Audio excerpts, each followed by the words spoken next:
Hello, this is Dr. Paul Cottrell, and I'm recording this on 6/7/2024. So I'd like to go over the updates on the H5N1 and also the one case that popped up a couple days ago for, at least in the news, H5N2. But before I do that, please go to my store, the-studio-reykjavik.com. Take a look at the different PDFs that I've been uploading under the medicine button and, read some of the newer stuff that I've been posting just to get abreast on some of the stuff that I think that you should be reading. In addition, if you'd like to help support my work and my news coverage, please support me by donating through Stripe, PayPal, or Buy Me a Coffee. You can click the buttons here and you can donate that way.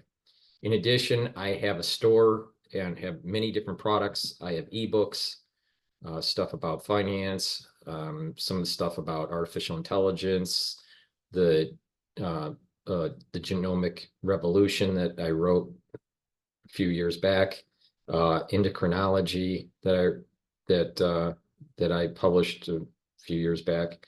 But I have some books that you can purchase that are ebooks. I also have structural nanosilver products. I have toothpaste, liquids, gels, soaps, lozenges, probiotics, multivitamins. So please go to the store, purchase those structural nanosilver products. I have also a very strong antioxidant. I have C60, which is either in a 2-ounce, a 4-ounce, or an 8-ounce configuration. You can get it in extra virgin olive oil, avocado oil, or MCT coconut oil. It's a very strong antioxidant. I also have a plethora of different vitamins, vitamin D3, vitamin C with magnesium, omega-3, ashwagandha root, goodnight formula, probiotics, resveratrol, vitamin B complex, turmeric, magnesium and zinc, lignans, collagen, digestive enzymes, and clarity factor. In addition, I partnered up with Rainbow Herbals and we've created these bars. We have 2 bars that are deodorant bars in either citrus or peppermint, lavender, and tea tree. They're made from essential oils from the Himalayas. They do not have aluminum or baking soda. So this bar is very high quality deodorant bar, and it will also slowly detoxify your body. In addition, we have a skincare bar called the Even Better bar that you can apply on your skin and to help to improve your skin health, but it'll also help to reduce aches and pains from muscles. It will reduce the itching from a bug bite. In addition, it will help to heal a wound. So if you have a cut, you can apply it on the cut. If you have a minor abrasion or minor burn, it'll help to heal it quicker. So this is a dual purpose bar.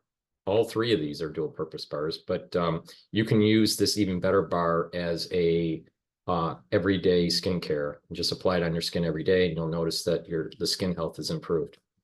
I also have these anti-aging boxes at different price points. These anti-aging boxes will help to slow down your aging process. In addition, it will actually boost up your immune system. So some of these boxes, they have Health Max 35, they have C60, they have D3, vitamin C and magnesium, the toothpaste, deodorant, a probiotic, and resveratrol. So I have these different anti-aging boxes. I also have a anti-aging skincare box here where you have the silver gel, the vitamin C and magnesium, the resveratrol, the collagen, and the C60. So take a look at these boxes. They help to slow down the aging process and to boost up your immune system. In addition, I have these anti-Fauci boxes where you get the Max 35, the C60, the D3, the magnesium and zinc, the turmeric, the ashwagandha. Why are these important? Well, the protocol here is basically taking a structural nanosilver like Max 35, Max 14, or the structural nanosilver solution, that will neutralize pathogens and help to boost up your immune system. The C60 is a very strong antioxidant. So you take a teaspoon of that a day and it'll soak up free radicals. In addition, you take the ashwagandha and the turmeric, and that will bring down the inflammation. And the ashwagandha will also help to control your blood glucose levels. The digestive enzymes, not only will it help to break down carbohydrates, proteins, and lipids so you can get better absorption, but it has a fibrinolytic capability. And also it will help to break down glycoproteins. So that definitely is important since we went through the 2020 crisis. In addition, you should add omega-3 because that will help to control your lipid profile and reduce the stickiness of your red blood cells. And lignans, very important because that will help to boost up your immune system. You need a boosted up immune system to be able to fight infection, but also to fight cancer. In addition, D3 is really important to get rid of cells that have been infected. That D3 is a gene expression cofactor. So by taking D3, you're going to be able to get your cells into apoptosis easier if they're infected. In addition, it helps with absorption of calcium. So that's the protocol, and obviously other compounds will help to improve your health, especially the probiotics and the resveratrol. So with that said, let me just say that please go to the store, the-studio-reykjavik.com. I have a ton of different products. Lastly, I didn't mention here, I have two lecture series, one that's focusing on pulmonology and how the lung works, and the other module is on immunology. With the pulmonology module, you get 22 lectures on the items that are, each lecture is an individual item here. You get a PDF and a video. When you purchase this, it's for only $50. For only $50 for the pulmonology module, you get all of this information, okay? You'll get a unique password, and with that, you'll be able to download the PDF and see the lecture. So you learn a lot about how the lung works. In addition, I have this new module for $50 also for immunology, and you learn a lot of stuff about how the immune system works. Each day I upload a new lecture until the completion of the 15 lectures. You get a PDF and a video. Currently, I have the innate immunity lecture uploaded and the T cell lecture uploaded. I have to hopefully today do the B cell lecture. You'll learn a lot about how the immune system works and some diseases that are related to the immune system. So with that said, please go to the store, the-studio-reykjavik.com, and purchase the products that I offer. And if you could, please help donate to help support my work through Stripe, PayPal, and Buy Me a Coffee. Okay, so the dashboard for the CDC, we're still at 4 cases total in the United States. 1 case was in 2022, and the other 3 cases were from this year. All 3 of those cases this year were from dairy cows. Now, the birds detected are still at 9,398 from the last video that I did. We have an outbreak for the counties affected of 1,148. So there's 1,148 counties that are affected by these birds that have been detected to have this H5N1 highly pathogenic version. This highly pathogenic version actually is a lineage that goes all the way back to 1997, as I've mentioned in a previous video. So we have 9,398 birds that have been detected as of the 4th. All right, now as of June 4th. Now, poultry. The numbers here for the 96,809,026, these are the potential birds that are that could be infected by this H5N1 highly pathogenic avian influenza. There are 1,148 outbreaks, but that doesn't mean that all these birds, all these poultry are affected. All right. It just basically means that you have a farm that has, let's say, a flock size of 40 and there was one outbreak, but it doesn't mean all 40 were infected. Okay. So just keep that in mind. Which I think that what they should be doing is stating how many birds could potentially be affected versus how many birds that are actually affected. I think this is a misleading number. Okay, the dairy cows. Before I go to the dairy cows, with the poultry affected with the 96 million, over 96 million, this is problematic because what's going to happen, there's going to be a push to kill off these poultry, and then prices for chicken and eggs will go up. The dairy cows have been going up since the last video. I think it was around 70, the high 70s when I did the last video. It's still the 9 different states. It's still in Texas, New Mexico, Colorado, Kansas, Idaho, South Dakota, Michigan, Ohio, and North Carolina. But what has been happening in the last couple updates for the number of cows infected, it's happening in Texas, Idaho, South Dakota, Michigan, and many of the cases are coming from Texas and Idaho. So the last couple cases, they're more in Idaho, a little bit in Texas. Before, they were happening in Idaho and Michigan, or Colorado and South Dakota. So a little bit more activity in Texas and a lot more activity in Idaho for the cattle. Okay, so that's the update. Again, like I said, because the human exposure is very low, you got to remember, these are all people working on the farm. There's no human-to-human contact with this H5N1 highly pathogenic avian influenza. So there's no human-to-human contact. So it's, for the average person in the population in the United States, extremely low, extremely low. It's a little bit more elevated if you're a farm worker, and they probably need to do some, precautionary measures to try to prevent the contracting of H5N1. It seems as though it's through splashes,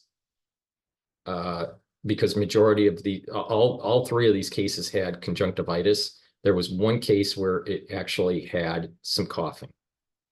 All right, so it's very low for the average person in the population. It's still very low if you're a farm worker. It's just a little bit more elevated if you're dealing with poultry or dairy cows at this moment in time. But you're going to start seeing increased dairy cows being affected. Now, when they are affected by H5N1, what will happen is that they usually they're let down for their milk. That production goes down for that cow. Cows don't normally want to produce milk when they're sick. So, yes, they have been catching some of this in the milk supply, but through pasteurization and through just reduction in milk letdown with a cow that is sick, exposure to the wider population is extremely low, especially with the pasteurization. Now, is it, will all the virus be killed off through pasteurization or ultra pasteurization? Not necessarily, especially when you're talking about volumes and volumes and volumes of of milk. But the chances of this exposure to the wider public is extremely low at this moment in time. Okay. There are different types of receptors that we have. All right. So if you have some sort of avian flu that is affecting wildlife, it doesn't necessarily mean that it'll affect humans because it doesn't have the mutations to be able to attach to the receptors that humans have. Okay, and there's two main receptors that we are concerned about. It's the 2,3 and the 2,6 receptors in the lung. The 2,3 receptors, and I'll show this in a slide here. Let me stop the share and get the picture.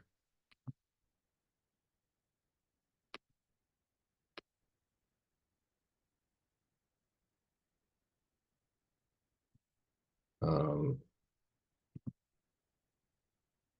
see here.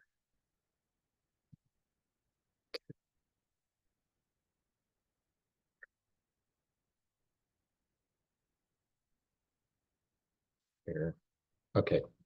So this right here is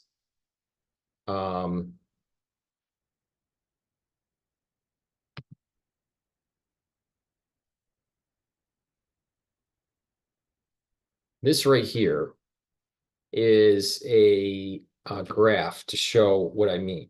Okay. So you have these receptors, these HA/SA receptors. All right. And they're basically the A23 gal. And all right. And then there's also the HA/SA A26 gal. All right. So the 2,6 and the 2,3. The 2,3 are lower in the lung. The 2,6 are higher up in the respiratory tract. Okay. So when there's a mutation that takes place and it doesn't attach, let's say it doesn't have a certain mutation that's really for humans, and it doesn't have those types of mutations, it won't get into the human. All right. But let's say it has a mutation that is has more affinity to the A23 receptor, then that means they'll get deeper into the lung. But if it gets deeper into the lung, it's harder for humans to human transmission because it's lower in the lung. Okay, so the probability of human to human transmission is not taking place. So that's probably what's happening with that third case where they had a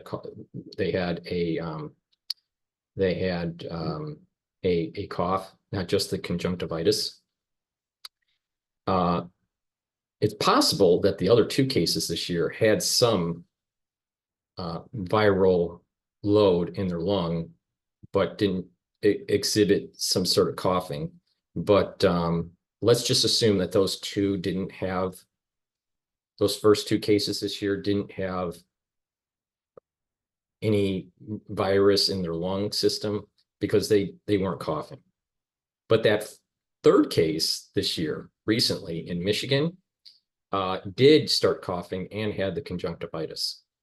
All right, so most likely that third case did have something like this, but it couldn't be the probability of transmission from human to human is extremely low. But if the mutation is in such a way where it is attaching to the A26, then you have higher probability of transmission. This is why I keep on saying that third case this year, we need to know what version was it. Now, was it upper respiratory attachment or lower respiratory attachment? And my understanding is it's low. It's the lower respiratory attachment. All right. One kind of mutation. Remember when I was saying about the replication complex? That replication complex has four different proteins. One of those proteins are PB2, and you can have a mutation at the 627E area. All right. So the 627 position for this protein. You can also, so for this to happen, you would have a 627E. For this to happen, you would have a 627K. Okay.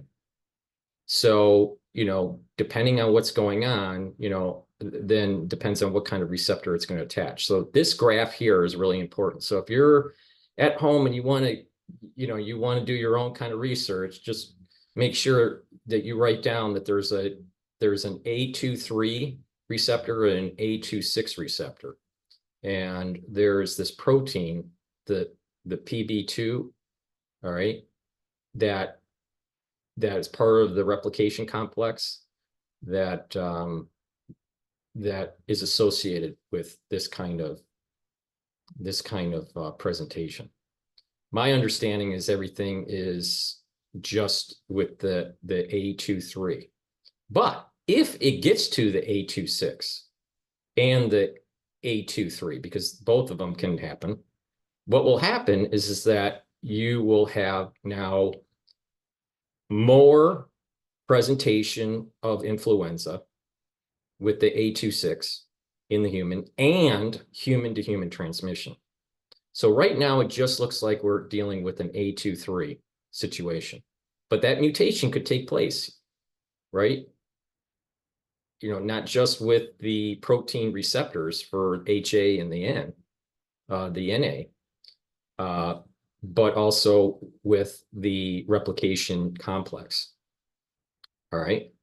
So just keep that in mind. So now to share, I'll go back to this one. Okay. So with that said, just keep in mind that we have 4 different proteins for the replication complex that, depending on the poultry analyzed and depending on the cattle, that there within the samples, there's different types of mutations. Some are, to one certain type of protein for the replication complex, and some other samples are to another mutation to the replication complex. The majority of them, though, seem to gravitate to the PB2 mutation. All right, for this to get worse for humans, it has to involve the 2,6 receptor, and it also has to involve more robust mutations in the replication complex and the truncation of the NA protein. That has not happened yet. Okay, so very low risk for majority of the people out there. Now, it's important to realize that since we have gone through the 2020 crisis, that people's immune systems are down, and that is important to boost up our immune systems. And that means proper diet, proper exercise, proper supplementation, and staying away from repeated inoculations, because that does weaken the immune system. So it's important to just stay away from this stuff and let the body heal, especially over about a 5-year period. Now, when dealing with the myocarditis, since the 2020 crisis, people need to realize that the heart can heal. It may never go back to baseline, but over time, it can heal as long as you're not overstressing the heart. So that means lower intensity exercises, not high intensity exercises, and just stay away from anything that could be cardiac inflammatory. And the signal that the heart will heal. It may, for some people, it may never go back to baseline, but for many people it will. Now, if you have a child that happens to be in sports, and in that sport is high intensity, and they've had a series of inoculations since the 2020 crisis, you should do a functional echo cardiogram. And when you do that, it most likely will pop up that your child might have myocarditis. If that is the case, then you should end the high intensity sports, because people that have myocarditis can get sudden death syndrome. It can end up dying suddenly, especially when it's overworking the heart and there's a signaling problem that takes place. Just think of it this way. If the tissue that gets an electric signal is inflamed, then the electrical signal is not working, it isn't propagating through that tissue properly. Now, when you're working out with high intensity, your heart is pumping quicker and the electrical signaling is happening at a much faster pace. So something that may be at 60 beats per minute or 70 beats per minute may go all the way up to 130 or 140 beats per minute. Some of these athletes can get over 180 beats per minute. With that means faster signaling going through diseased tissue, leading to arrhythmias and sudden death. So you got to pay attention to what I'm saying. If you don't, it's your own damn fault. So that's my take on it. There's people need to be prudent. All right. There's not a one size fits all, but you just gotta get educated and, start, using some rationale. But repeated inoculations produce more inflammation, creates there's a weakening of the immune system with over inoculating. And when that happens, more people get sick. And especially with the last crisis with people having myocarditis, you would exacerbate the issue. So that's my take on it. So please go to my store, the-studio-reykjavik.com, help support my work and follow the protocol.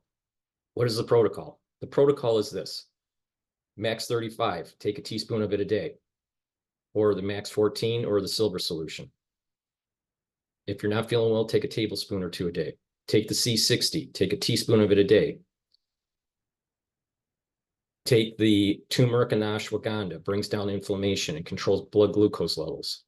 Take the digestive enzymes to break up glycoproteins, and it also has a fibrinolytic capability. So that helps to break down clots. In addition, take lignans. It'll help to boost up your immune system. Omega-3 brings down LDL, and it'll also help with preventing your red blood cells from sticking. So that will help to reduce clotting formation. And D3 is a gene expression cofactor to help get rid of infected cells. So it'll get the cell to go into apoptosis. That's the protocol for boosting up your immune system and slowing down the aging process. Now, you can also change your diet. And that means stop the processed foods. Stop drinking fluorinated water. All right. So filter your water. I use Zero Water, which is a filtration system that it's a five level filtration system. There are systems that are better than Zero Water. There are a lot of systems that don't have as much capability as Zero Water. So, but for the price and for what you get, I think Zero Water is a good affordable solution. Filter your water. All right. Fluoride will damage your pineal gland. All right. So filter your water, stop eating processed foods, and try to eat, a more well-balanced diet. All right. That means fruits, vegetables, and also, protein meat. Don't over-exercise. It's better to do lower intensity. That means walking, light cycling. All right. Maybe, some treadmill. Don't get too crazy. You could do a little bit of jogging, but don't do a marathon. Don't do a triathlon. I used to do triathlons when I was in my 20s and 30s, all right? We're not in the 1980s, the 1990s, and the early 2000s, all right? A lot of people have this problem with their heart now, and you got to be careful, all right? And just let the heart heal. So lower intensity, but you need to move around. Got to get that blood moving and get those muscles activated. In addition, do light balancing exercises. All right, just some simple stuff. Because what that's going to do is going to help to activate your cerebellum and get your body used to balancing. What's going to happen if people don't move around low intensity and do some balancing, that you're going to actually see Parkinson's diseases start to pop up earlier than normal. Okay, that means balancing problems, gait problems, and you'll start noticing people will start to be shaking with their hands at an earlier age.